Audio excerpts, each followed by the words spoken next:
Vamos a dar inicio a la cuarta unidad del tercero medio, en la que vamos a trabajar las siguientes temáticas.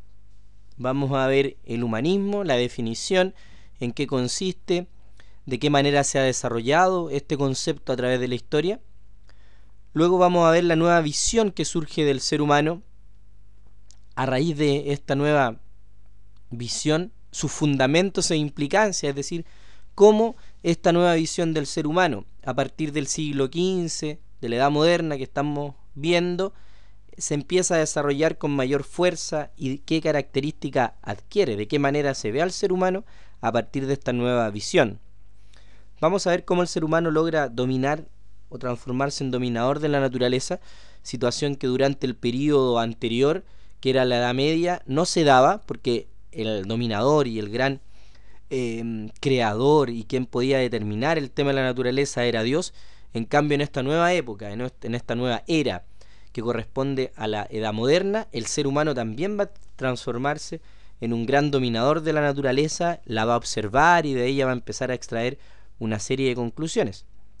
Y finalmente también vamos a ver la creatividad artística que se produce durante el Renacimiento, que es el movimiento artístico que va aparejado junto al humanismo.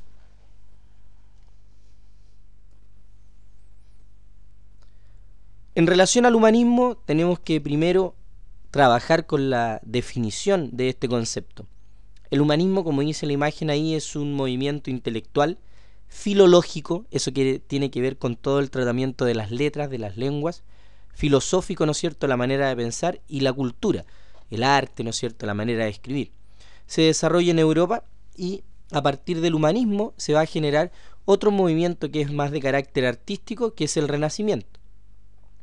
Aproximadamente a finales del siglo XV e inicios del siglo XV se va a desarrollar el humanismo y el Renacimiento en las ciudades italianas de Florencia, Roma y Venecia. Sus primeros los primeros grandes humanistas que existen en este periodo van a ser Dante Alighieri, Francesco Petrarca y Giovanni Boccaccio. ¿Qué es lo que buscaban ellos principalmente como gran característica común? Ellos buscaban resaltar la antigüedad clásica o el mundo greco-romano, de tal modo que para ellos el ideal de hombre no estaba en el periodo inmediatamente anterior, que era el periodo de la Edad Media, sino que más bien su ideal de hombre estaba enfocado en lo que era el mundo griego clásico, ¿no es cierto?, en el mundo de Atenas, de Esparta. Ahí estaba el hombre ideal, y obviamente también en el Imperio Romano. Esos eran los ideales que ellos perseguían como hombre. Se va transformando lentamente en un movimiento de carácter espiritual y va llevando todo su movimiento a las manifestaciones sociales, ideológicas y particularmente artísticas. ¿Por qué podríamos decir que el humanismo es importante?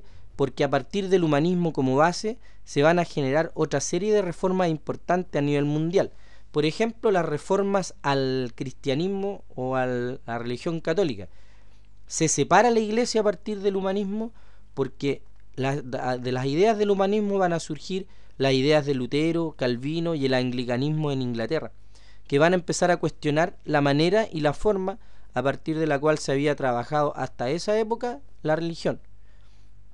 También se ha producido una contrarreforma católica para contrarrestar estas nuevas religiones que surgen, y sumado o apoyado por el humanismo también van a surgir otros movimientos como la Ilustración, que significa el uso de la razón por sobre todo otro método para poder entender algo, y también la Revolución Francesa ya hacia el siglo XVIII.